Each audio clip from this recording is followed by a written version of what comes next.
بسم الله الرحمن الرحيم الحمد لله رب العالمين والصلاة والسلام على سيد المرسلين وخاتم النبيين ورحمة للعالمين وشفيع المذنبين والمخاطب بطه وياسين بالقاسم محمد وآله وعترته وأهل بيته الطيبين الطاهرين الذين أذهب الله عنهم الرجس وطهرهم تطهيرا.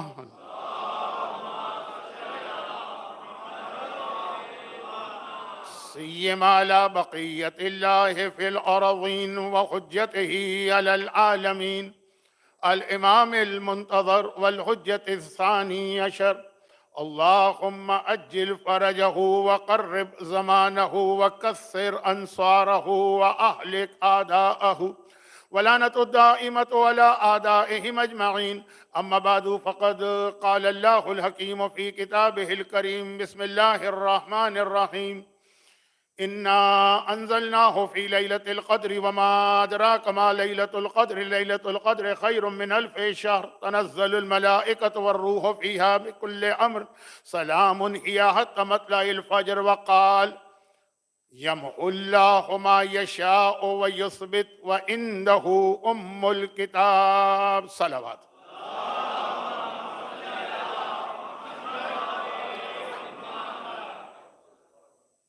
دیکھتے ہی دیکھتے 11 دن گزر گئے، 12ویں تقریر۔ اگرچہ میرے ساتھ اکثر یہ ٹریجڈی ہو جاتی ہے کہ میں جس موضوع پر بھی بات شروع کرتا ہوں، آخری تقریر آتے آتے وہ موضوع اتنا پھیل جاتا ہے کہ بہت سی باتیں نامکمل رہ جاتی ہیں۔ بہت سے وعدے جو مجالس کے درمیان کیے گئے تھے کہ فلاں ٹاپک پر بات کی جائے گی، فلاں ٹاپک کو مکمل کیا جائے گا، وہ نامکمل رہ جاتے ہیں۔ یہ اکثر میرے ساتھ ہوتا ہے، چاہے میں کہیں 5 دن یعنی خمسہ پڑھنے جاؤں، 10 دن عشرہ پڑھنے جاؤں، یہاں 12 دن، کراچی میں رمضان میں 30 دن، وہاں بھی یہی ہوتا تھا۔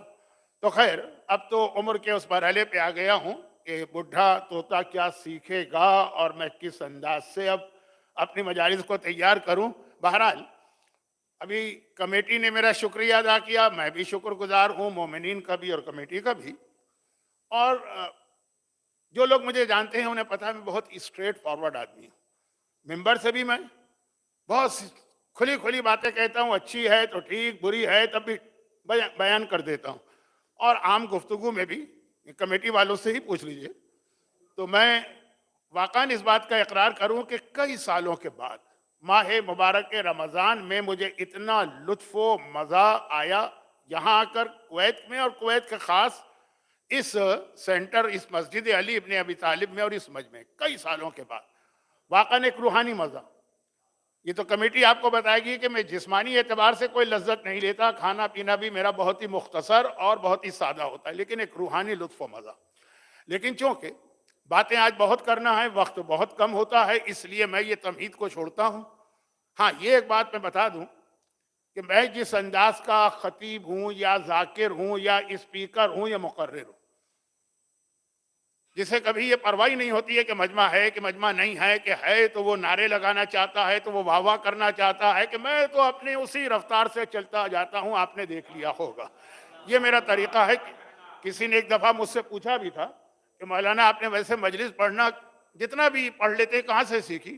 تو میں نے کہا کہ کراچی کے ٹرک ڈرائیور سے، وہ آنکھیں بند کر کے جو گاڑی چلاتے ہیں اسکلیٹر پہ پیر رکھ کر، تو نہ اشارے کا خیال کریں، نہ پولیس کا خیال کریں، نہ آگے والے کا خیال کریں، نہ بائیں دائیں کا، نہ بائیں کا۔ یہ ایک میرا طریقہ کار ہے۔ کسی کو پسند ہے تو وہ آ جاتا ہے، ناپسند ہے وہ مصائب میں پہنچ جاتا ہے۔ تو یہ جملہ میں نے کیوں کہا؟ میں نے اس لیے کہا کہ ویسے باقی جو خطیب حضرات ہیں، ضرورت ہے ان کا بھی حوصلہ بڑھے، ان کو بھی پتہ چلے کہ مجمع ہمارے ساتھ ساتھ ہے، ہماری بات سمجھ رہا ہے۔ ان کے لیے 2 مجلسیں پڑھنا بہت مشکل ہوتی ہیں، ایک 11 محرم کی اور ایک آج 22 رمضان کی۔ 10 محرم تک جو بھی خطیب ہو، جہاں بھی پڑھ رہا ہو، کثیر مجمع 6-7 محرم سے لے کے شام غریباں تک ہال بھرے ہوتے ہیں، امام بارگاہیں بھری ہوتی ہیں کثیر تعداد میں، اور 11 محرم کو جو ایک دم سے ایک سناٹا سا طاری ہو جاتا ہے مجمع پر، ہوتا ہی نہیں ہے مجمع تو سناٹا تو طاری ہوگا، بڑا مشکل ہوتا ہے. مجھے معلوم ہے، میں تو اسی فیلڈ کا آدمی ہوں نا، تو میرے لیے تو اتنا فرق نہیں پڑتا، میں تو دیکھتا ہی نہیں ہوں مجمع کو، نہ ان کی باتیں سنتا ہوں، لیکن بہت مشکل ہے. اور ایک 22 رمضان، 21 رمضان تک مومنین کس کثیر تعداد میں آتے ہیں، یہ ان کی محبت ہے اہل بیت سے، یہ ان کا خلوص ہے اہل بیت کے لیے، لیکن 22 رمضان ایک دم سے فرق پڑ جاتا ہے. لیکن آپ میری آج کی مجلس بھی سنیں گے تو آپ کو کوئی فرق نہیں لگے گا، میں اسی انداز سے گفتگو کروں گا، انہی موضوعات کو لے کے آگے چلوں گا، وہی میری سپیڈ ہوگی، وہی میری آواز ہوگی، وہی میرا طریقہ ہوگا.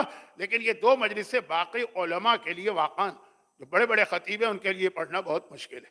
یہاں پر اب چونکہ آج کی رات خود ایک بہت اہم رات ہے، ورنہ تو مولا کی شہادت کے حوالے سے 2 3 4 باتیں ایسی ہیں جو لوگوں کو معلوم ہیں لیکن یاد دلانا چاہیے. مولا متقیان نے اپنی شہادت کی رات کو خصوصی وصیتیں کی تھی اپنی تمام اولاد کو جمع کر کے. ان وصیتوں میں جو مصائب کا پہلو تھا وہ تو مصائب میں بیان ہو جاتا ہے، جو اس میں مصائب کے حوالے سے روایتیں ہوتی ہیں، وہ جناب عباس کی روایت یا وہ بوسہ لینے والی روایت. لیکن اس سے پہلے مولا نے جو وصیتیں کی ہیں وہ پورے اسلام کا خلاصہ اس مختصر سے وقت میں. حالات ایسے تھے کہ مولا یہ چاہتے تھے کہ میرا دفن بھی فجر سے پہلے پہلے ہو جائے اور میرے دفن کرنے والے بھی فجر سے پہلے پہلے واپس کوفے میں آ جائیں. تو رات، اس مختصر سی رات میں وصیتیں بھی کرنا ہے، سب کو خدا حافظ بھی کہنا ہے، مولا کی شہادت بھی ہونا ہے، مولا کے غسل و کفن کا انتظام بھی ہونا ہے، مولا کے جنازے کو اٹھانا بھی ہے، کوفے سے لے کے جنگل میں جانا بھی ہے، نجف میں پہنچنا بھی ہے، میت کو دفن کرنا بھی ہے، قبر پر پہلی مجلس بھی پڑھنا ہے جو ساسا ابن سوحان نے پڑھی، اور پھر واپس آ جانا ہے اس سے پہلے کہ کوفے میں فجر کی اذان بلند ہو. اور یہی تاریخوں میں لکھا کہ جب حسنین واپس آئے کوفے کے اندر تو اس وقت بس فجر کی اذانیں کوفے کی مسجدوں سے بلند ہو رہی تھی. تو اس مختصر سے وقت میں مولا نے پورے اسلام کا خلاصہ اپنے اس وصیت نامے میں جمع کر دیا، جس میں بظاہر بات تو امام حسن و حسین سے کی تھی، لیکن میں 2 مرتبہ تو انہی 12 مجالس میں عرض کر چکا ہوں. بہت بھونڈا سا ایک محاورہ ہے جو مولا کی شان کے خلاف لگ رہا ہے. واقعاً اگر مولا کی شان کے خلاف ہے تو میں مولا سے معذرت خواہ ہوں، اور وہ یہ ہے کہ کبھی یہ سمجھدار ماؤں کی بات، وہ باتیں سناتی ہے بیٹی کو لیکن مقصد ہوتا ہے کہ بہو سنے. تو جو ہے نا کہ بجائے اس کے کہ ڈائریکٹ بات کی جائے بیٹی کو ڈانٹا جاتا ہے، یہ کیا کر دیا، وہ کیا کر دیا، وہ کیا کر دیا. مقصد بیٹی نہیں ہوتی، مقصد سنانا کسی کو. تو یہ ایک طریقہ کار انبیاء اور ائمہ کا ہے کہ بعض اوقات براہ راست مومنین کرام کو ٹوکنا اس وقت مناسب نہیں سمجھتے، تو معصوم ایک دوسرے معصوم کو مخاطب کر کے اس طرح بات کرتا. جیسے آپ بہت ایک روایت سنتے ہیں، شاید میں نے بھی اس کا حوالہ دیا تھا، کہ جب جناب عباس کو بھیجا گیا تھا تو 2 بزرگ ساتھ بھیجے گئے تھے، وہ دونوں باتیں آپس میں کر رہے تھے، سنا حضرت عباس کو رہے تھے. مولا نے امام حسن کے نام جو وصیت نامہ آخر میں تمام اولاد کو جمع کیا ہے، حسنین بھی ہیں، وہ جو مصائب والا حصہ ہے وہ آخر میں آیا تھا اس سے پہلے، جس میں آغاز یہاں سے کیا تھا کہ اسی کما بے تقوی اللہ، میں وصیت کرتا ہوں. بوڑھا باپ دنیا سے جاتے جاتے وصیت کر رہا، اللہ سے ڈرتے رہیں. کہ یہ حسن سے کہیں گے، جو سیدہ شباب اہل جنہ ان سے کہیں گے؟ نہیں، بظاہر کہیں ان سے رہیں، سنا ہم کو اور آپ کو رہیں. اور وہ اصلاح ذات البین، یہ بہت اہم ٹکڑا ہے میری تقریر میں آگے چل کر، یہ بہت اہم ایک مسئلہ بننے والا. اور دیکھو، مومنین کرام کے اختلافات دور کراؤ، اصلاح ذات البین، مومنین کے جھگڑے طے کراؤ. کیونکہ فَإِنِّ، یہ اسی خود وصیت کا جملہ ہے، فَإِنِّ قَدْ سَمِعْتُ جَدَّكُمَا، میں نے تمہارے نانا رسول خدا سے خود سنا کہ انہوں نے فرمایا اصلاح ذات البین افضل من عبادت سنتن، 2 مومنوں کے جھگڑے کو طے کرانا 1 سال کی سنت عبادت سے بہتر. ایک مومن 1 سال تک مصلی پہ بیٹھا نمازیں پڑھ رہا ہے، پورا سال روزہ رکھ رہا ہے، سنت. اور دوسرا مومن صرف یہ کہ 2 مومنوں کے اختلاف دور کرنے کے لیے کوشش کر رہا ہے، اس کا ثواب زیادہ ہے. پیغمبر سے سنا ہے، سننے والا راوی کائنات کا عظیم ترین راوی ہے. مولا متقیان اپنی شہادت کی رات کو وصیت نامے کا آغاز اس سے کر رہے ہیں. غلط فہمی نہ ہو، مولا نے کہا جھگڑا طے کراؤ. یہ نہیں کہا کہ آگ پہ اور پیٹرول ڈالو، ادھر کی بات ادھر لگاؤ، اس کو اس کے خلاف اور اکساؤ، لیکن وقت نہیں ہے۔ اور یہ بہت، کیونکہ آج میری تقریر کا ایک بہت اہم یہ حصہ بننے والا ہے اور اسی سے ربط مسائل بنے گا، اس لیے میں نے کہا شروع میں واضح۔ اس کے بعد پھر مولانا نماز کا ذکر کیا، نماز کی اہمیت بتائی، سب سے پہلے تذکرہ نماز کا، اور زکوٰۃ کے حوالے سے جو جملہ کہا، یہ میں ایک دفعہ پہلے بھی مسئلہ شرعی کے حوالے سے بتا چکا ہوں۔ نماز کہا نماز پڑھو، زکوٰۃ کے لیے یہ نہیں کہا کہ زکوٰۃ ادا کرو، یہ نہیں کہا زکوٰۃ کو اس کے اصلی حقدار تک پہنچاؤ۔ میں نے ایک دفعہ عرض کیا تھا نا کہ خمس اور زکوٰۃ اور فطرہ نکالنا کافی نہیں ہے، صحیح جگہ پہنچے فطرہ بھی زکوٰۃ جو آپ نکال رہے ہوں گے، نکال چکے ہوں گے، نکالنے کی تیاری کر رہے ہوں گے۔ بہت ساری باتیں مجھے کہنا تھی لیکن وقت میرے ہاتھ سے نکل گیا، تو اس کے بعد پھر مولانا اور بہت ساری باتیں ارشاد فرمائی۔ مولا کا تو ہر فرمان سونے کے پانی سے لکھا جاتا ہے، لیکن یہ والا آخری وصیت نامہ آپ کو موقع ملے تو پڑھ لیجئے گا۔ اور پھر اسی میں مولا نے وہ 2 وصیتیں اور کی اپنی، بلکہ 3 وصیتیں اپنی تجہیز و تکفین کے حوالے سے، کہ نمبر 1 میری قبر بنانے کی ضرورت نہیں، وہ قبر تیار ہے۔ حضرت نوح کتنے پرانے، وہ تیار کر کے گئے ہیں، وہاں پہنچ جانا، وہ جنگل میں ہے، ویرانے میں قبر تیار ہوگی، کسی کو لے کے نہ جانا، صرف اولاد جائے گی اور داماد عبداللہ ابن جعفر تیار، اور ساسا ابن سوہان جن کی مسجد سہلہ کے بالکل سامنے ہے۔ مومنین مسجد سہلہ جاتے ہیں، سامنے دیکھیں ساسا ابن سوہان کی مسجد، بہت عظیم صحابی۔ خیر، ان کے حالات میں 2 جملے بھی کہوں گا تو وقت جو ویسے ہی کم ہے ہاتھ سے نکل جائے گا، کوئی نہیں آئے گا۔ مولا نے کہا کوئی نہیں آئے گا، اور یہ سب رات کے اندھیرے میں ہوگا، اور صبح کو ایک جنازہ تیار کرنا۔ ہمارے یہاں جو تابوت کی شبی بنائی جاتی ہے، تو پہلی شبی تو مولا نے اپنے جنازے کی بنوائی۔ ایک تابوت تیار کرنا، جنازہ ایک اونٹ پر رکھ کر اسے مدینے کی طرف بھجوا دیا کہ ایسا لگے لوگوں کو کہ جیسے علی کا جنازہ وہاں جا رہا ہے۔ شہزادی کونین کے مصائب میں آج کل ایک جملہ بہت کہا جاتا ہے، یہ مولا کے حوالے سے بھی ہے کہ شہزادی رسول کی بیٹی، تمام کائنات کی عورتوں کی سردار، صحیح بخاری کی بھی حدیث ہے کہ جنت کی عورتوں کی سردار، لیکن قبر کا نشان نہیں ملتا۔ کیوں؟ اتنی جگہ مولا نے شہزادی کی قبر بنائی تھی، وجہ تھی نا ظلم اس زمانے کا، تو مولا نے اپنی میت اس طرح سے دفن کروایا، اور پھر وصیت کی دوسری کہ میری قبر واپس جب آ جانا نا، میری قبر 4 جگہ بنانا، ایک تو بھائی جنگل میں جہاں کوئی دیکھنے والا نہ ہو، اور دوسرا اسی مسجد کوفہ میں، یہی مسجد جس میں ضربت لگی، اور تیسری رہبہ میں، اور ایک چوتھی جگہ مولا نے بتائی اسی کوفے کے اندر 4، تاکہ لوگوں کو صحیح نشان قبر نہ ملے۔ آج مولا کی قبر کا نشان ہے ہمارے پاس، نشان کیا ہے؟ کیا شاندار روضہ ہے، جائیں گے دل خوش ہو جاتا ہے۔ شہزادی کونین کا روضہ ابھی تک مجہول اور گمنام میں، نہیں پتا ہمیں کہیں حقیقی معنی میں کہاں، بس ہمیں انتظار ہے اس کے اس وارث و بیٹے کا جو آ کے ہم کو بتائے گا۔ یہی جملہ ہے نا آغا شہاب الدین مراشی کے امام زمانہ سے ملاقات کے واقعے میں۔ خیر، تو اب یہ ایک وصیت کی، اور تیسری وصیت یہ کی کہ میرے جنازے پر عام نماز جنازہ نہیں ہوگی۔ عام نماز جنازہ میں 5 تکبیریں ہوتی ہیں، میرے جنازے میں 7 تکبیریں ہوں گی، اور یہ وہ نماز جنازہ ہے جو کسی کے لیے جائز نہیں، مولا کا فرمان اسی حد وصیت۔ یا میرے جنازے میں 7 تکبیریں ہوں گی، یہ جو میرا آخری وارث آئے گا اس کے جنازے میں 7 تکبیریں ہوں گی۔ امام کے آنے کی خبر بھی دی اور امام کے شہید ہونے کی خبر بھی دی۔ مجھے یاد ہے کہ ایک زمانے میں جب میں امام زمانہ کی شہادت پڑھتا تھا، لوگ حیران ہو کے کہتے تھے مولانا یہ اب کہاں سے نکال کے لے آئے روایت، ہم نے تو آج تک نہیں سنا۔ خبر بھی دے دی ابھی سے کہ جب ان کی نماز جنازہ ہوگی زمانے کے امام کی، تو وہاں بھی 7 تکبیریں ہوں گی۔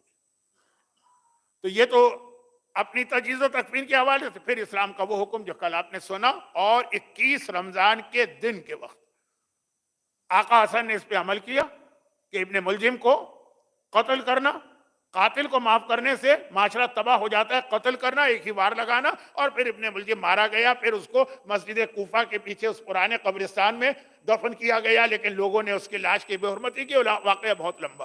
اور ایک عیسائی جو مسلمان ہوا، مقام ابراہیم پر آ کر بیٹھا، تو اس نے یہی تو بتایا کہ میں مسلمان اس لیے ہوا کہ میں نے اپنی عبادت خانے کے باہر ابن ملجم کے عذاب کو دیکھا تھا. ہر مرنے والا مرنے کے بعد اگر اس کی گناہ ہے تو اس کو وادی برہوت میں بھیجا جاتا ہے. یہاں تک کہ حضرت حابیل کا قاتل قابیل ملعون وادی برہوت میں عذاب پا رہا ہے. پہلا عذاب اس کا. ابن ملجم کا عذاب دنیا کے مختلف علاقوں میں اللہ وہ پرندہ 4 ٹکڑے اگلنا نگلنا پھر عذاب دینا مشہور واقعہ ہے. میں پڑھ بھی دیتا لیکن ٹائم بالکل نہیں. یہ ساری وصیتیں مولا کرنے کے بعد اپنے وصیت نامے کا اختتام کر رہے ہیں وَكَثْرَةُ الدُّعَا. اور دیکھو اللہ سے اپنا رشتہ توڑنا نہیں, دعا کثرت سے کرنا. یہ دعا جو ہے نا یہ ہمارے اور اللہ کا ایک رشتہ ہے. یہ بتاتا ہے کہ ہم اللہ کو رب العالمین بھی مانتے ہیں, اللہ کو قادر مطلق بھی مانتے ہیں, اور یہ بھی مانتے ہیں کہ اس کائنات میں حکم صرف اللہ کا چلتا ہے. دنیا والے جتنی بھی کوشش کر لیں, اگر اللہ چاہے, اور کیسے چاہے گا جب ہم دعا کریں گے, تو کوئی طاقت اللہ کے حکم کو نہیں ٹال سکتی ہے. آج کی رات اس اعتبار سے بہت اہم رہا. انگریزی کی ایک کہاوت ہے, انگریزی کی کہاوت تو خیر انگریزی تو مجھے آتی نہیں ہے. 1 stitch at time saves 9. بہت سی چیزیں ایسی ہوتی ہیں کہ وقت پر اگر آپ ایک ٹانکا لگا دیں نا, وہ بعد کے 9 ٹانکوں سے آدمی کو بچا لیتا ہے. کتنی ہی بیماریاں ایسی ہیں کہ وقت پر پیناڈول کی یا پیراسیٹامول کی ایک گولی بعد کی اس سرجری سے آدمی کو بچا لیتی, لیکن وقت پر آدمی لاپرواہ ہوتا ہے, غافل ہوتا ہے, توجہ نہیں دیتا, بیماری کو بڑھاتا ہے. وہ اسٹیج آ جاتا ہے کہ پھر طبیب کہتے ہیں اب کیا ہے ہمارے پاس, کینسر کا آخری اسٹیج ہے, اب اس کا کوئی فائدہ نہیں. بلکہ کینسر کا مریض کو تو بغیر علاج کے بھی واپس کر دیتے ہیں. کبھی کون سا کینسر کا مریض اگر وقت کے اوپر ڈائیگنوز ہو جاتا. یہی مسئلہ ہماری اور آپ کی زندگی کے مسائل کا بھی. وہ روایت تو میں پڑھ چکا ہوں کہ وہ انڈا نہ ٹوٹا تو پیغمبر نے کہا اس پہ رحمت نہیں, پریشانیاں آئیں. مگر آج کی رات کتنی دیر باقی ہے؟ آج کی رات میں آدھا گھنٹہ باقی ہے. یہ ایک رات زحمت تو ہوگی, جاگنا بھی پڑے گا. اگر جاگ سکتے ہو, نہیں جاگ سکتے ہیں تو جاگنا کوئی واجبات میں شامل نہیں, لیکن دعا. اور دعاؤں کے اندر بھی یہ ضروری نہیں ہے کہ آپ کو لمبی لمبی دعائیں پڑھیں کہ جو کتابوں میں لکھی پڑھیں تو بہت اچھا, لیکن اپنے الفاظ میں اپنی حاجتیں, آج تو آپ کو اپنی حاجتیں اللہ کے پاس پیش کرنا. ہاں, نماز شب قدر 2 رکعت 7 قل اللہ والی وہ مس نہ کیجیے گا, عمل قرآن مس نہ کیجیے گا, اور قرآن کے 3 سورے. اور کوئی عمل ہو ہی نہیں سکتا جب تک کہ آقا حسین کی زیارت نہ پڑھی جائے, جو تمام اعمال کی قبولیت کی تصدیق اور مہر ہوتی ہے. یہ 4 عمل تو ہر صورت میں کیجئے, پھر اللہ اگر موقع دے تو جوشن کبیر بھی پڑھ لیجیے. اور اگر آپ کو اور موقع ملے تو دعائے توبہ جو ہے, 2 دعائے توبہ ہمارے یہاں بہت مشہور ہے, کوئی بھی پڑھ لیں. ایک صحیفہ کاملہ کی دعائے توبہ ہے جو مفاتیح کے آخر میں بھی شامل کر دی گئی, اور ایک وہ مولا کی مناجات ہے جو مسجد کوفہ میں پڑھی جاتی ہے, جو بہت الفاظ کے اعتبار سے بھی لوگوں کو بہت مزے کی لگتی ہے. اور پھر اگر موقع ملے تو دعائے مکارم الاخلاق پڑھ لیں, تو آپ کو پتہ چلے گا ایک مومن کو, پرفیکٹ مومن کو کیسا ہونا چاہیے. کیونکہ دعائیں آپ کریں گے. آج کی رات اللہ نے آپ کی دعا کے لیے بنائی, لیکن دعا کیا ہوگی؟ صحت کے بارے میں ہونی چاہیے. دعا کیا ہوگی؟ روزگار کے بارے میں ہونی چاہیے. دعا کیا ہوگی؟ اولاد کے بارے میں ہونی چاہیے. دعا کیا ہوگی؟ مثلا کسی کو دشمنوں سے خوف ہے, دشمنوں سے محفوظ رہنے کی ہونی چاہیے. مگر وہ دعائیں کوئی نہیں کرے گا کہ وہ بھی ہونی چاہیے, یہ بھی ہونی چاہیے. اسے نظر انداز نہیں کرنا ہے جو آپ کے اپنے ذاتی مسائل ہیں, لیکن وہ دعائیں, وہ مکارم الاخلاق چوتھے امام کی دعا سکھائے. اے خدا مجھے غیبت سے محفوظ فرما, اے خدا مجھے زبان کے گناہوں سے محفوظ فرما, اے خدا مجھے آنکھوں کے گناہوں سے, اے خدا مجھے بد اخلاقی سے. کوئی دعا کرے گا اس کی؟ ہاں, ایک آدمی بیمار ہے, دعا کرے گا اے خدا مثلا میرا شوگر کا مرض ہے, ٹھیک ہو جائے, کنٹرول ہو جائے, بلڈ پریشر ہے, کنٹرول ہو جائے, کوئی ہارٹ کا پرابلم ہے, کنٹرول ہو جائے, لیکن میں بہت بد اخلاق ہوں, اے خدا یہ بیماری بھی میری کنٹرول ہو جائے. اگر دعائیں مکارم الاخلاق نہ ہو تو کوئی آج رات یہ دعا مانگنے کو تیار نہیں ہوگا. کیوں؟ اول تو اس کو کوئی بیماری ہی نہیں سمجھتا. اول دعائیں مکارم الاخلاق میں وہ ساری روحانی بیماریاں بتائی گئی ہیں. تو اگر عربی میں نہ پڑھ سکے, ذرا مشکل ہے عربی, تو اس کا اردو ترجمہ جلدی جلدی دیکھ لیجیے. پھر رات جاگیں تو بہت اچھا, نہ جاگے تب بھی مسئلہ کوئی اتنا بڑا نہیں ہے. اس رات کی اہمیت. اب یہاں پہ ایک میں بہت چھوٹی سی بات عرض کر رہا ہوں, بات بہت بڑی ہے. اس پہ میرا کیا, علماء اکثر اس پہ اشرا پڑھتے ہیں دعا کے موضوع. قرآن کریم میں اس حوالے سے دیکھیں، میں نے برکت کے لیے آغاز کیا تھا سورہ انا انزلنا سے۔ اگرچہ آج کی رات کا یہ بھی ایک بہت اہم عمل ہے، لیکن مجھے اب تک اپنی زندگی میں کوئی مومن ملا نہیں جس نے اس پہ عمل کیا ہو، کیونکہ اتنا وقت نہیں ہوتا۔ کیا وہ عمل ہے؟ آج کی رات 1000 ٹائم، 1000 مرتبہ سورہ انا انزلنا کو تلاوت کرنا۔ ایسے ملے جو 100 تک پڑھ جاتے ہیں، اس کے بعد یا رات ختم ہو جاتی ہے یا ہمت جواب دے جاتی ہے، لیکن 1000 یہ ایک عمل ہے، بہت اہم عمل ہے، لیکن ایسا عمل ہے کہ جس کی وجہ سے باقی سارے عمل آپ کے چھوٹ جائیں گے۔ اچھا، انا انزلنا سے میری مراد ہے پورا سورہ۔ ایک مومن مجھے ملے تھے اپنی جوانی میں، مولانا وہ آپ نے اعمال بتائے تھے، جب میں ایک مسجد میں نماز پڑھاتا تھا اعمال بتا رہا تھا 1000 مرتبہ انا انزلنا، تھوڑی دیر میں آگے مولانا یہ مکمل ہو گیا، اب اگلا عمل کیا؟ میں نے کہا ہاں 1000 مرتبہ مکمل ہو گیا انا انزلنا؟ ہاں۔ کیسے مکمل ہو گیا؟ کہ تصویر انا انزلنا انا انزلنا انا انزلنا انا انزلنا۔ میں نے کہا نہیں، انا انزلنا سے مطلب تھا اس کا پورا سورہ پڑھیں، آپ تو خالی انا انزلنا پڑھتے گئے۔ مولانا آپ نے وضاحت ہی نہیں کی تھی، آپ نے انا انزلنا کہا تو میں نے یہ سوچتے ہوئے بھی کہ بعض مومنین کی یہ توہین ہے وضاحت، پھر بھی وضاحت کر دی۔ لیکن یہ سورہ ایسا ہے کہ اگرچہ اس کا وقت آپ کو نہیں مل پائے گا، باقی اعمال چھوٹ جائیں گے، لیکن اس کی اہمیت کیا ہے؟ یہ سورہ کا ایک اور نام بھی ہے، یہ سورہ کہلاتا ہے کیا کہیں گے، بہت برا لفظ ہے، کومبو تو نہیں کہیں گے، توہین والا لفظ ہے، مجموعہ کمبینیشن ہے شہزادی کونین اور زمانے کے امام کا۔ اس سورے کی پہلی 3 آیتیں حقیقت میں شہزادی کے بارے میں، فاطمیہ مجالس یہاں بھی ہوتی ہیں، آپ کو پتا ہے کہ بار بار علماء پڑھتے ہیں کہ شب قدر تو اصل میں ذات سیدہ ہے، اور پھر اس کے حوالے سے اس سورے کی تفسیر، مگر پہلی 3 آیتیں وہ ذات سیدہ کے بارے میں، انا انزلناہ فی لیلۃ القدر وما ادراک ما لیلۃ القدر۔ صحیح معنوں میں تم شب قدر کی معرفت کر ہی نہیں سکتے ہو۔ یہ وہی حدیث تو ہے نا جو رسول نے مولا کے لیے کہا کہ اے علی تمہاری کوئی معرفت کر ہی نہیں سکتا سوائے اللہ کے اور میرے۔ یہی قرآن کی آیت شہزادی کے بارے میں بتا رہی ہے کہ کوئی شب قدر یعنی فاطمہ کی معرفت کر ہی نہیں سکتا ہے، خیر من الف شہر، 1000 مہینوں سے بہتر ہے۔ یہ نہیں کہا 1000 کے برابر، بہتر۔ اب بہتر تو پتہ نہیں ملین ہو کہ ٹریلین ہو کہ کیا ہو، عدد ختم ہو جائیں گے، گنتی ختم ہو جائے گی۔ یہ 3 آیتیں ہیں شہزادی کے بارے میں، لیکن اس شب قدر کے ذریعے سے، اور آخری 2 آیتیں زمانے کے امام کے بارے میں، تنزل الملائکۃ والروح فیہا باذن ربہم من کل امر۔ آج کی رات ملائکہ اور روح القدس تمام معاملات کو لے کے نازل ہوتے ہیں۔ ایک بار امام معصوم نے جب ایک راوی نے کہا مولا بہت سارے مسلمان وہ آخری امام کے عقیدے کو نہیں مانتے یا آپ کی امامت کے عقیدے کو نہیں مانتے ہیں، کیونکہ حدیث کے الفاظ بڑی احتیاط کرنا پڑتی ہے روزے میں۔ امام نے کہا اس آیت کا وہ کیا جواب دیتے ہیں؟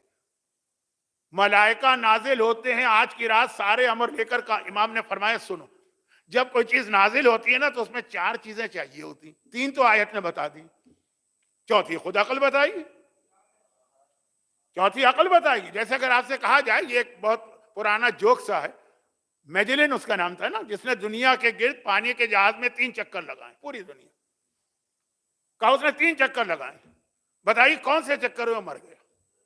اب لوگ کنفیوز ہیں، ہمیں کیا پتا، ہم نے تو نام پہلی دفعہ سنا ہے، پتہ نہیں پہلے میں مرا، پتہ نہیں دوسرے میں۔ یہ سوچنے کا وقت، بھائی 3 چکر لگائیں تو تیسرے ہی میں مرا ہوگا نا، پہلے دوسرے میں مرتا تو کیسے تیسرا چکر ہوتا؟ لگ رہا کہ آپ کو بھی روزہ لگ رہا۔ تو خیر، بعض اوقات کچھ چیزیں بتانے کی ضرورت نہیں ہے، عقل کہہ دیتی ہے۔ جب 3 کہا تو 3 کا مطلب ہے مرے گا تو تیسرے میں مرے گا۔ اب یہاں امام نے فرمایا 4 چیز، جب یہ کوئی چیز آ جائے نا، بھیجی جاتی ہے، نازل کی جاتی ہے، کون بھیج رہا؟ کہا بے اذن ربہم، تیرا رب اللہ ہو گیا بھیجنے والا۔ کسے بھیج رہا ہے؟ تنزل الملائکہ، فرشتوں کو بھیج رہا ہے۔ کیوں بھیج رہا ہے؟ من کل امر، معاملات کو لے کے بھیج رہا۔ تب چوتھا سوال ہے کس کے پاس بھیج رہا؟ کون بھیج رہا ہے؟ وہ اللہ۔ کس کو بھیج رہا ہے؟ وہ فرشتے۔ کس لیے بھیج رہا ہے؟ یہ معاملات دے کر، لیکن کسی کے پاس تو بھیج رہا ہے نا۔ وہ کس کے پاس بھیج رہا ہے؟ کہا جس کے پاس بھیج رہا وہی تو تم امام برحق ہوتا۔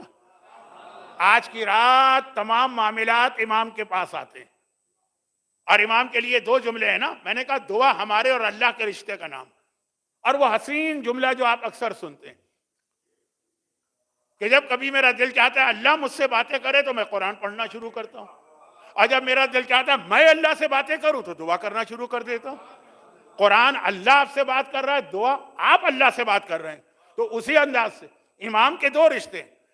آسمان سے جتنی چیزیں بندوں کے لیے نازل ہوتی ہیں امام کے ذریعے سے آتی ہیں. ہر زمانے کا امام آج ہمارا ایک امام ہے اس کے ذریعے. اور زمین سے جتنے اعمال، آپ کی نماز، آپ کا روزہ، آپ کی عبادتیں، آپ کی عزاداری، جتنے اعمال آسمان جاتے ہیں وہ بھی امام کے ذریعے سے جاتے ہیں. امام بیچ میں واسطہ ہے. آپ کے اعمال ان کے ذریعے آسمان پہ جائیں گے. آسمان کی ہر برکت اور ہر نعمت ان کے ذریعے آپ تک آئی. تو آج کی رات تو وہ نعمتیں اور برکتیں نازل ہو رہی ہیں جو سارا سال آپ کے کام آئیں گی. وہ ایک پیناڈول ہے جو آج کی رات آپ کو کھانا ہے تو آپ بڑی بڑی بیماریوں سے بچ جائیں گے آئندہ سال. وہ ایک ٹانکا ہے جو آج کی رات آپ کو لگانا ہے تو سال کے 9 ٹانکوں سے آپ بچ جائیں گے. آج کی رات ضائع کرنے کی رات نہیں ہے. لیکن جیسا کہ میں نے کہا پوری رات جاگنا اگر ممکن نہیں ہو رہا، لوگوں کے جاب بھی ہوں گے، شاید بچوں کے اسکول بھی ہوں یا امتحان ہو، مجھے نہیں معلوم، کوئی بہت تھکا ہوا ہے، کوئی بہت بوڑھا آدمی ہے، اپنی ساری حاجتیں اپنے الفاظ میں، خالی وہ عربی والی جو دعائیں ہیں اس پہ اکتفا نہ کریں، اپنی ساری حاجتیں. اور چونکہ امام کے ذریعے جائیں گے اس لیے آج کی رات سب سے زیادہ کون سی دعا پڑھنے کا حکم ہے؟ ایک ہی دعا ہے کہ اس کو بار بار دہراؤ، ہر آدھے گھنٹے کے بعد، ہر 15 منٹ کے بعد، ہر 1 گھنٹے کے بعد. اللہم کن لولیک الحجۃ ابن الحسن صلواتک علیہ وعلی آبائہ الی آخرہ. یہ دعا کے بارے میں آپ مفاتی میں دیکھیں، لکھا یہ دعا آج کے رات ہر تھوڑی دیر کے بعد، ہر تھوڑی دیر کے بعد، ہر تھوڑی دیر کے بعد. وہ ہمارا اور اللہ کے درمیان واسطہ ہے. ہر امر آج اس پہ نازل ہوگا. لیکن یہ جو ہے کہ ساری چیزیں، کون سی ساری چیزیں؟ جو ہمارے سارے سال کے پرابلم آج حل ہو رہے ہیں. لیکن کب تک آپ کے پاس وقت ہے؟ قرآن نے کہا سلام ہی حتی مطلع الفجر، فجر نمودار ہونے تک سلامتی ہے تمہارے لیے. یعنی اللہ نے اگر لکھا کہ اس کو کینسر کی بیماری دینا، فجر تک اس کے اوپر ابھی اللہ عمل نہیں کرے گا. لکھا ہے کہ اس کا جاب چھوٹنا، یہ ہے اگلے سال کی مثلا ہمارے امتحان میں، لیکن فجر تک نہیں ہوگا. لکھا کہ اس کو اچانک ایکسیڈنٹ میں موت آ جائے گی، لیکن نہیں، روک دو ابھی، فجر تک نہیں. ہو سکتا ہے کہ یہ فجر تک دعا کر کے اس کو بدلوا لے. ہاں اگر فجر آ گئی اور اس نے کوئی توجہ ہی نہیں دی تو پھر اللہ کہے گا جو میں نے لکھ دیا ہے تقدیر میں آئندہ سال کی، ان چیزوں پہ عمل کرنا شروع کر دو. تو سلام، یہ سلامتی ہے. قرآن آج کی رات کو سلامتی کہہ رہا، لیکن یہ بھی کہہ رہا ہے کب تک سلامتی ہے؟ فجر تک. یہ ہو گیا ہمارے اور آپ کے حوالے سے. اب یہ جو اس کی ایک الفاظ آیات کے پیچھے جو ایک پیغام ہوتا ہے وہ بھی دنیا بھر کے گناہگاروں اور ظالموں کے لیے بھی ایک پیغام. کیا پیغام ہے؟ رات یعنی غیبت امام. غیبت امام تک تم محفوظ ہو حتی مطلع الفجر. جب فجر طلوع ہوگی یعنی جب امام آ جائے گا تو کسی ظالم کو کہیں جائے پناہ نہیں ملے گی. موقع ہے، ابھی توبہ کر لو، ابھی اپنے آپ کو بدل لو، ابھی اپنے ظلم کا کفارہ ادا کر لو. ابھی تو غیبت ہے تو سلامتی ہے، لیکن فجر آنے کے بعد، ظہور امام کے بعد کوئی سلامتی نہیں ہے. اور یہاں پہ میں جلدی جلدی آخری 2-3 باتیں عرض کر کے مصائب پر آ جاؤں. اور وہ یہ، ابھی ایک میں نے جملہ عرض کیا کہ اللہ نے آپ کی پوری تقدیر لکھ دی آئندہ سال کے لیے، ایڈوانس میں لکھ دیا کہ یہ ہونے والا. اس کے لیے جو لفظ ہمارے یہاں استعمال ہوتا ہے اسلامی زبان میں، لوح محفوظ لکھ دیا اس کے اوپر. ہر آدمی کے لیے لکھا ہوا ہے.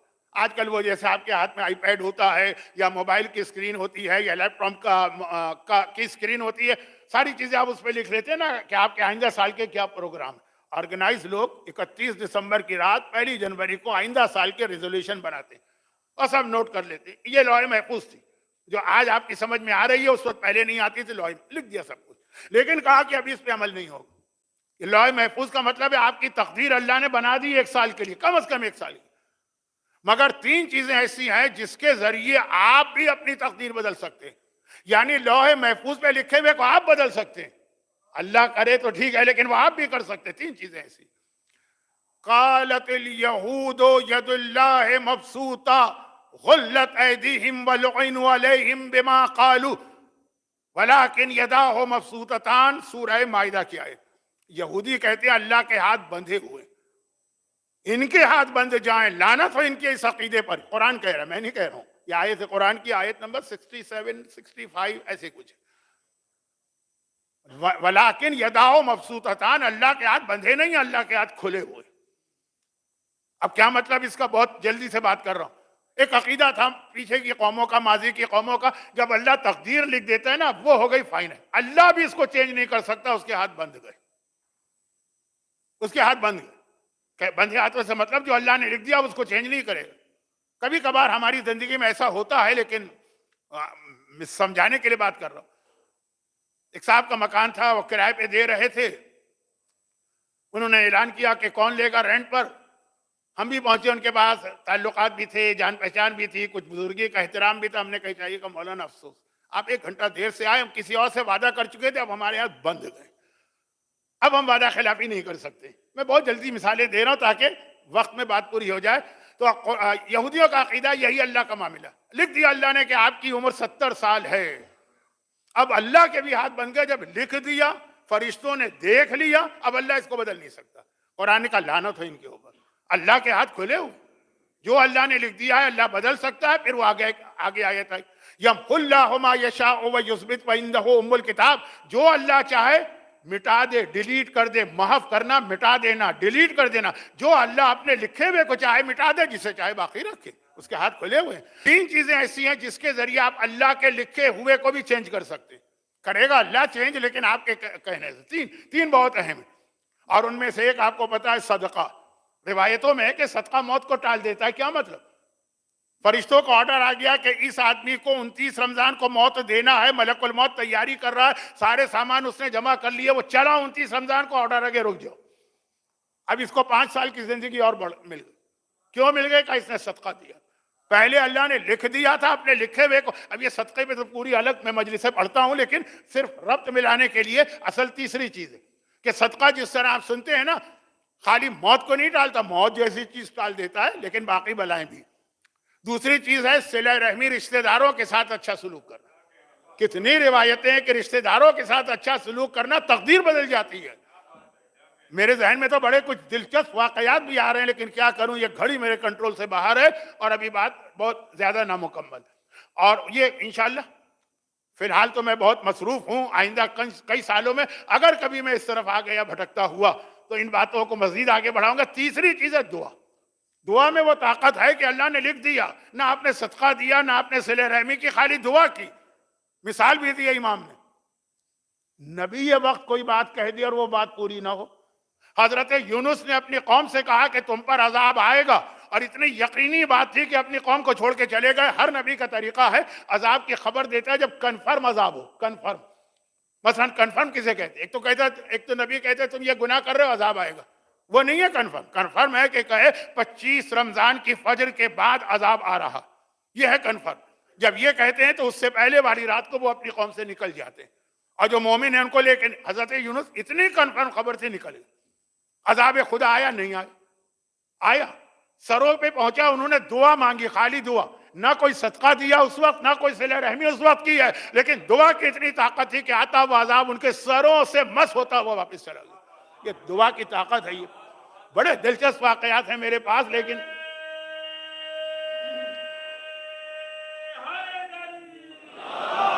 آج کی رات دعا کی رات ہے. آج کی رات دعا کی رات ہے، لیکن آج کی رات تینوں کو جمع کریں. یہ چونکہ کتابوں میں جو لکھا ہے ہم خالی بک پہ چلتے ہیں. صدقہ ہر رات کی مصیبتیں دور کرتا ہے. آج رات کو بھی صدقہ دیجئے، کیونکہ ہر رات کو صدقہ دیں گے اس رات کی مصیبت دور ہوگی.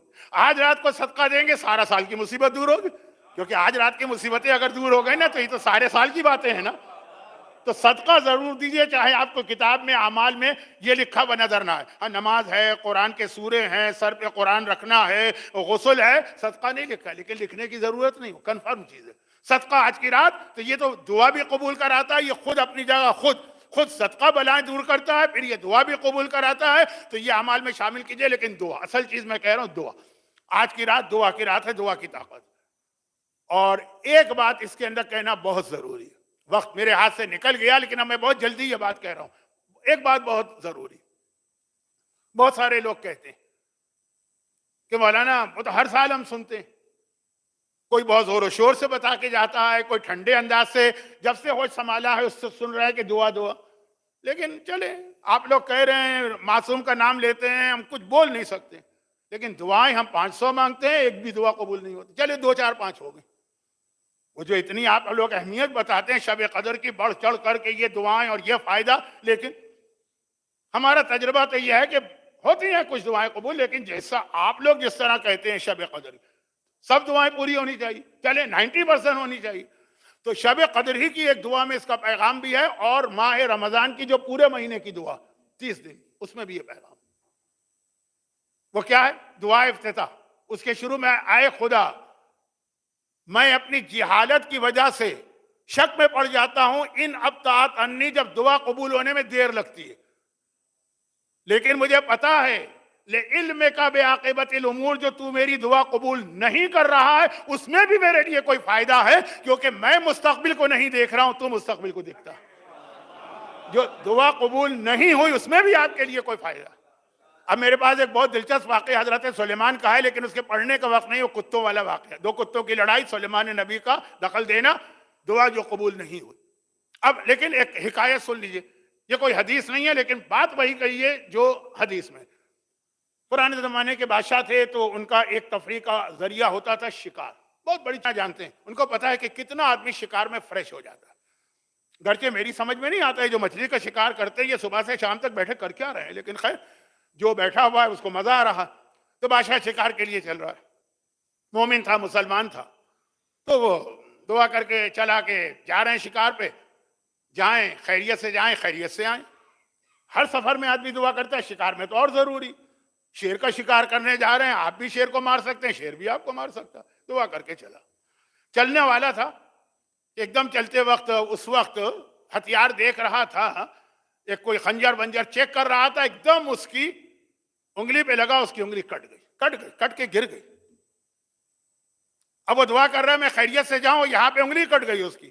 یہ زخمی آدمی شکار پہ جائے. واقعہ لمبا ہے، میں چھوٹا کر رہا ہوں کیونکہ اس کا اصل پیغام. وزیر نے دیکھا الحمدللہ اس میں بھی اللہ کا کوئی فائدہ. اب بادشاہ یہ جملہ سنے، میری انگلی کٹ گئی اور یہ کہہ رہا ہے کہ شکر ہے خدا کا اس میں کوئی فائدہ کا ٹائم نہیں ہے میرے پاس شکار کے لیے، اس کو ڈالو جیل میں ڈال، واپس آ کے سزا دوں. گیا وہ. اب پہلے بہت ہوتا تھا، یہ واقعات تھے یعنی کہانی نہیں ہے، واقعات ہیں. گیا وہ شکار کے اندر تو سارے ساتھی بکھر جاتے ہیں، جو جانور نظر آئے کوئی ادھر کوئی ادھر، یہ بھی اکیلا رہ گیا. ایک ویشی قبیلے نے پکڑ لیا اور ان کا طریقہ کار یہ تھا کہ وہ اس دن اپنے بت کے آگے ایک انسان کی قربانی دیتے تھے جو بہت عرصے رائج رہی ہے. اس کو پکڑ لی. وہ تو وحشی جنگلی قبیلہ ہے، کیا آج تو دنیا بہت قریب آ گئی ہے، اس وقت تو تھے قبیلے. پکڑ کے اس کو ڈال دیا انہوں نے بت کے قدموں پہ، اور وہ جلاد یا وہ جو جیسے ہمارے یہاں قصائی بقرعید کے دن چھرا لے کے آتا ہے وہ لے کے آگے بڑھا. قریب پہنچ، ایک مرتبہ چیخا کہ نہیں یہ قربانی تو جائز نہیں، اس کی انگلی کٹی ہوئی. آپ بھی دیکھتے ہیں نا، کان کٹا ہوا ہے، دانت ٹوٹا ہوا ہے، سینگ ٹوٹا ہوا ہے، پیر میں کوئی نقص ہے. آپ نے کہا ناقص جانور کی تو قربانی کہیں نہیں ہوتی. کہا یہ تو اس کی انگلی کٹی ہوئی ہے، اس کی تو قربانی نہیں ہو سکتی ہے، کوئی صحیح سالم ڈھونڈو. اس کو نکال کے انہوں نے آزاد کر کے بھگا دی. اب یہ آگے اپنے محل میں پہلا کام اس نے یہ کیا، آتے ہی وزیر کو بلایا اور کہا کہ تو نے اس وقت کہا تھا کہ میری ساری دعاؤں کے باوجود میری انگلی کٹی، تو نے کہا اس میں بھی میرے لیے کوئی فائدہ. تو اب واقعا سمجھ میں آ گئی، یہ انگلی کٹنے سے میری جان بچی، لیکن یہ بتا کہ تو نے بھی تو دعا مانگی تھی نا، تجھے تو جیل مل گئی، تجھے کیا فائدہ ہوا؟ کہا مجھے یہ فائدہ ہوا کہ اگر میں آپ کے ساتھ ہوتا تو وزیر تو ہمیشہ بادشاہ کے ساتھ ہے، میں بھی پکڑا جاتا، میں تو مارا جاتا. میں تو صحیح سالم تھا، میری تو انگلی نہیں کٹی تھی نا. میری جیل نے میری زندگی بچائی، آپ کی کٹی ہوئی انگلی نے آپ کی زندگی بچائی. جو دعا قبول نہیں ہوئی اس سے بڑا فائدہ ہم کو ملا. یہ ہر دعا کا اصول ہے، جو اگر آپ کی دعائیں قبول نہ ہو کسی وجہ سے مایوس نہ ہو. کوئی نہ کوئی اس دعا کے قبول نہ ہونے میں آپ کے لیے اس سے بڑا فائدہ ہے جو دعا کا فائدہ. بہت کم وقت تھا، میں نے جلدی بات کی، تو بس یہاں پہ آخری دو باتیں عرض کر کے مکمل کرتا ہوں موضوع. ہاں یہ تو ہوا، میں نے کہا کہ یہ تو اللہ کی طرف سے، لیکن کبھی کبھار دو غلطیاں ہماری طرف سے ہوتی ہیں دعا میں، جس میں سے ایک کی طرف میں کئی دفعہ اشارہ کر چکا ہوں کہ کچھ نیکیاں بتائی، کچھ طریقے بتائے گئے ہیں دعا کے جو دعا کی اسپیڈ کو بڑھا دیتے ہیں، اور کچھ گناہ بتائے گئے ہیں جو سمجھیے کہ دعا کی، جملہ بہت غلط ہے، ٹائم نہیں، ٹانگ پکڑ کے روک لیتے ہیں. دعا جانا چاہتی ہے آسمان پہ، وہ گناہوں نے دعا کی ٹانگ پکڑ کے اس کو روک لیا، جانے نہیں دیتے. آپ کہیں جانا چاہ رہے ہیں، کوئی آپ کی ٹانگ پکڑ کے روک لیا اور آپ سے طاقتور ہو تو آپ کیا کریں گے؟ جا ہی نہیں سکتے. جو علماء کے واقعات میں ہے کہ اس کی مثال اس پرندے جیسی ہے جس میں اڑنے کی طاقت بھی ہے، پر بھی ہے، پروں پر کنکر باندھی ہے، پتھر باندھی ہے، وہ اڑ نہیں سکتا. کچھ گناہ ان میں سے ایک سن لیجیے. اگر آج کوئی مجھ سے پوچھے کہ اس وقت کی دنیا میں سب سے زیادہ بدترین گناہ کون ہے، کون سا گناہ جس سے بچنا سب سے مشکل ہے؟ شراب نہیں ہے، حرام کاری نہیں ہے، قتل نہیں ہے، دوسرے کا پورا مال کھا جانا نہیں ہے، بڑے بڑے گناہ، میں کون سا گناہ بتا رہا ہوں چھوٹا سا. حضرت موسیٰ کی قوم میں بارش نہیں ہوئی, بہت جلدی حضرت موسیٰ کی قوم میں بارش نہیں ہوئی. جب بارش نہ ہو نا تو ایک حکم ہوتا ہے کہ جا کے ویرانے میں ایک نماز پڑھو. اسلام میں آ گئی نماز استسقاء. اس وقت جو بھی طریقہ پوری قوم کا مسئلہ ہے. پہلے زمانے میں ساری اکنامی کھیتی باڑی بھی ہوتی تھی. فصلیں اگر جل گئیں تو پوری قوم 6 مہینے تک تو فاقے کرے گی. موسیٰ نے اعلان کیا, ساری قوم نکل آئی.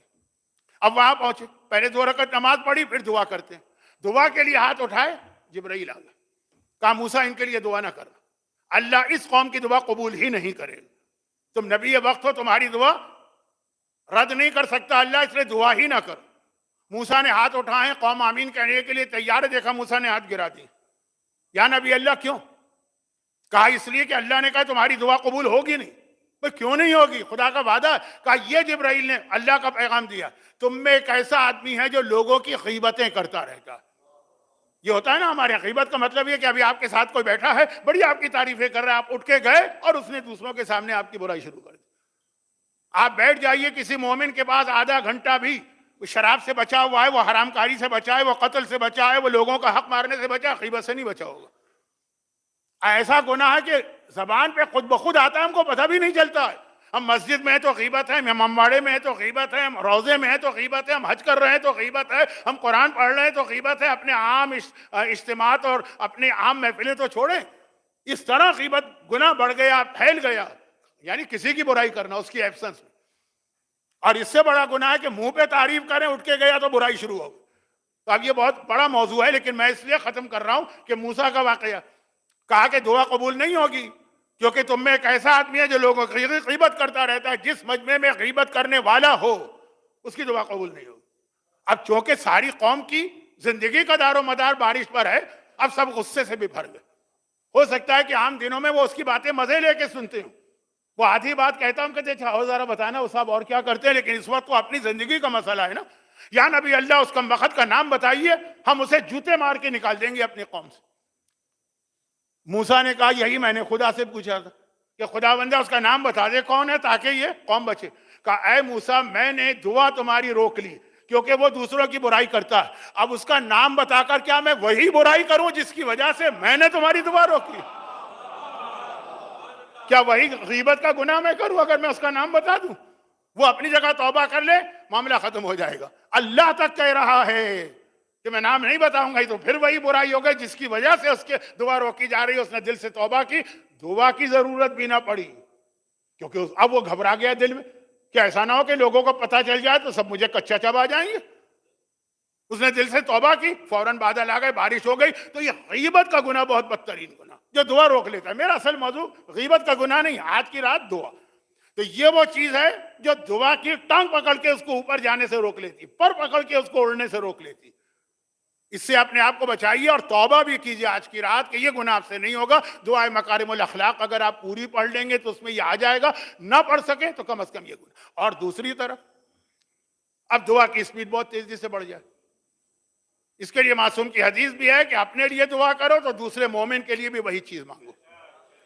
پھر بہت دلچسپ حدیث ہے لیکن میں اس کو پڑھ نہیں سکتا, وقت نہیں ہے. لیکن اسی حدیث کو میں دوسرے انداز سے مصائب کے ذریعے پڑھ رہا ہوں. پیغام یہی پیغام, لیکن چونکہ مصائب میں لوگ اتنا گریے میں لگ جاتے ہیں کہ پیغام بھول جاتے ہیں, تو میں شروع میں بتا رہا ہوں. پڑھ رہا ہوں مصائب کی روایت, لیکن اس کا پیغام آج کی رات کے لیے ہے کہ دعا اگر تیزی سے, دعا روکنے والی چیز بتا دی اور دعا کو تیزی سے دھکا دے کے, جیسے پلین جب اڑتا ہے نا تو کس طریقے سے پھر اس کے انجن کی رفتار اس کو اڑاتی, وہ سن لی. وہی کوفہ ہے جس کے لیے مولا نے اپنی بیٹی سے کہا تھا زینب جب یہاں قیدی بن کے آنا, بازوؤں میں رسیاں بندھی ہوں گی, سر پہ چادر نہیں ہوگی, جہاں آج شہزادی ہو کل قیدی ہوگی. یہ وعدہ کرو, بد دعا نہ کرو گی. زینب نے بابا سے وعدہ کیا. یہ تو آپ نے 2 دن مصائب میں سنا. اب آئیے وہ وقت جس کے لیے علی نے کہا تھا زینب کوفے میں آ گئی. اونٹ آ گئے ہیں, محمل نہیں ہے, اماری نہیں ہے, سر پہ چادر نہیں ہے, بازوؤں میں رسیاں ہیں, سر جھکائے. یہ بیویاں اپنے اس شہر میں آئی ہیں جن میں کل تک یہ شہزادی بن کے رہتی. بہت مشکل ہوتا ہے اپنے ہی شہر میں آنا, مگر اللہ نے ایک امتحان لیا ہے, ہم اللہ کی رضا پہ راضی. بازار کوفہ میں یہ قافلہ رکا, دوپہر کا وقت ہے, سورج, آپ تو کویت کی گرمی دیکھے ہوئے نا, عراق کی گرمی بھی اس سے زیادہ ہی ہوتی ہے, کم نہیں ہوتی ہے. جلتا ہوا سورج ہے، زینب اس کے اوپر بغیر محمل و ہماری کے اونٹ کے اپنے قافلے کے ساتھ، قافلہ رک گئے۔ کل ابن زیاد کا آرڈر آیا تھا کہ سارے کوفے والے آج عید منائیں گے، مرد نئے کپڑے پہن کر سڑکوں پر آئیں گے، عورتیں زرق برق لباس پہن کے مکان کی چھتوں پہ بیٹھیں گی۔ اس زمانے کے مکان بہت اونچے تو ہوتے نہیں تھے، اونٹ کی ہائٹ کے برابر، سب آ کے بیٹھ گئے۔ ان میں ایک بوڑھی ام حبیبہ بھی تھی، جس بیچاری کو کچھ پتہ ہی نہیں کہ کیا ہو رہا ہے، گھر میں بیٹھنے والی اکیلی عورت۔ بس کل اس نے آرڈر سنا حاکم کا، وہ بھی آ کے بیٹھ گئی۔ جیسے ہی بیٹھی تو اس کے گھر کے سامنے جو اونٹ آ کے رکا، کوفے کی گلیاں بھی کتنی تنگ ہیں، اونٹ دیکھا کہ ایک ضعیفہ اپنے سفید بالوں سے چہرہ چھپائے اور ان کی گود میں ایک ننھی سی بچی لیٹی، بچی کے رخسار پہ تماچوں کے نشان بھی نظر آ رہے ہیں، بچی کے کانوں پہ جمع ہوا خون بھی نظر آ رہا ہے۔ بہت میرا دل چاہ رہا تھا کہ ایک دن میں جناب سکینہ کے مصائب پڑھوں۔ دیکھا کہ بچی نے سر اٹھایا، کہا پھوپھی اماں وہ تو سارا کربلا تو ظالموں کا علاقہ تھا، یہاں تو مسلمان نظر آ رہے ہیں، کیا یہاں بھی مجھے کوئی پانی دینے والا نہیں؟ زینب کیا جواب دے؟ لیکن ام حبیبہ نے سنا، کچھ نہیں جانتی کیا ہو رہا ہے، لیکن ہے تو نہ ایک انسان، تڑپ اٹھی، دوڑ کے گئی، گھر سے پانی کا کوزہ لے کے آئی، ہاتھ بڑھا کے یہ پانی ننھی سکینہ کے حوالے کے۔ سکینہ نے پانی لیا، پتا ہے کہ پانی مانگنا غلط نہیں ہے، تو میرے بابا نے تو اصغر کے لیے بابا نے مانگا تھا تو پانی لے لی۔ پانی پینا چاہتی ہے کہ ایک جملہ کان میں پڑا، بس رک گیا ہاتھ، پانی نہیں پیا۔ پیاسے کے ہونٹوں کے قریب پانی آ جائے اس کی پیاس بڑھ جاتی ہے، اور بہت چھوٹی ہے بچی، لیکن ہے تو مشکل کشا کی پوتی نا۔ جب یہ جملہ سنا کہ ام حبیبہ کہتی ہے بچی جب پانی پی لے تو میرے حق میں 2 دعائیں کرنا، کیونکہ میں نے سنا ہے خدا یتیموں اور قیدیوں کی دعا بہت جلد قبول کرتا ہے۔ چھوٹی بچی لیکن مشکل کشائے کائنات کی پوتی ہے، پانی ہٹا دیا ہونٹوں سے، پہلے تیری پریشانی دور کی جائے گی پھر میں پانی پیوں۔ ہاں تیری پہلی پریشانی کیا ہے؟ کہ وہ تو ابھی ابھی میرے ذہن میں آئی، خدا میرے بچوں کو تیری طرح سے یتیم و قیدی نہ بنا۔ آئے سکینہ ننھے ننھے ہاتھ جوڑے آسمان کو دیکھا، کہا ہوگا خدا بندہ میرے بوڑھے بابا کے کٹے سر کا واسطہ، جیسی یتیمی اور قید میرے اوپر آئی ہے اس مومنہ کے بچے محفوظ رہے۔ اچھا اور تیری دوسری دعا کیا؟ کہا میں بہت بوڑھی ہو گئی، چلنا پھرنا مشکل ہو گیا، مرنے سے پہلے ایک بار خدا مجھے مدینے کی زیارت کا موقع اور دے دے۔ سکینہ تو دعا کرنے لگی، زینب نے دشمنوں کے شہر میں اپنے شہر کا نام سنا، چونک کے سر اٹھایا، کہا کہ اے ضعیفہ مدینے کیوں جانا چاہتی؟ اچھا وہ کہہ دیتی روضہ رسول ہے تو ختم بات، یہ نہیں کہا مدینہ وہاں میرا مولا علی، وہاں میری شہزادی فاطمہ۔ زینب نے کہا اب تو علی بھی نہیں ہے، فاطمہ بھی نہیں، تو وہ ضعیفہ کہتی ہے تو کیا ہوا؟ علی کا بیٹا میرا آقا حسین تو ہے نا، فاطمہ کی وارث میری شہزادی زینب تو ہے نا، بس اپنا نام سننا تھا۔ کہا کہ اے ضعیفہ خالی زینب کا نام سنا ہے کہ زینب کو پہچانتی بھی؟ فخر سے کہنے لگی بھلا کیا بات کرتی ہو، پہلے تو ہر سال شہزادی کی زیارت کو جاتی تھی، اب تو مجھے بڑھاپے نے مجبور کر دیا۔ زینب نے دائیں بائیں سامنے دیکھا، کوئی نامحرم متوجہ نہ تھا، کیونکہ حسین کا کٹا سر تلاوت کر رہا ہے، سارے لوگ وہاں چلے گئے، کوئی نامحرم نہ تھا۔ زینب نے چہرے سے بالوں کو ذرا ہٹایا، ام حبیبہ ذرا دیکھ کے پہچان لے، میں ہی زینب ہوں، میں ہی زینب ہوں، میں ہی زینب ہوں، صرف ایک جملہ ام حبیبہ نے کہا۔ شہزادی کو دیکھا پہچان گئی، کہ شہزادی آپ یہاں قیدی بن کے آ گئی؟ ارے یہ بتا دیجئے میرا آقا عباس کہاں چلا گیا؟ عباس کے ہوتے ہوئے عباس کی بہن قیدی بنی۔ اجرکم اللہ، پروردگارہ باب الحوائج عباس علمدار کا واسطہ، ام المصائب زینب کبریٰ کا واسطہ، زینب کے سامنے زینب کی مادر گرامی فاطمہ کا نام لیا گیا، ننھی سکینہ یتیم بھی ہے قیدی بھی ہے ان کا واسطہ، سب سے بڑھ کر مشکل کشائے کائنات اور سرکار سید الشہداء کا واسطہ، ان صاحبان ایمان کی آج رات کی ساری دعائیں قبول فرما، بلکہ جو دعائیں یہ نہ بھی مانگ سکیں اور مستقبل میں وہ مسئلہ پیش آنے والا ہے، خدا بندہ ان کی اس پریشانی کو دور فرما۔ اس گریے کے واسطے میں ان کو، ان کے گھروں کو، ان کے گھر والوں کو، ان کی روزی کے ذرائع کو، ان کو اولادوں کو ہر پریشانی سے محفوظ فرما۔ ان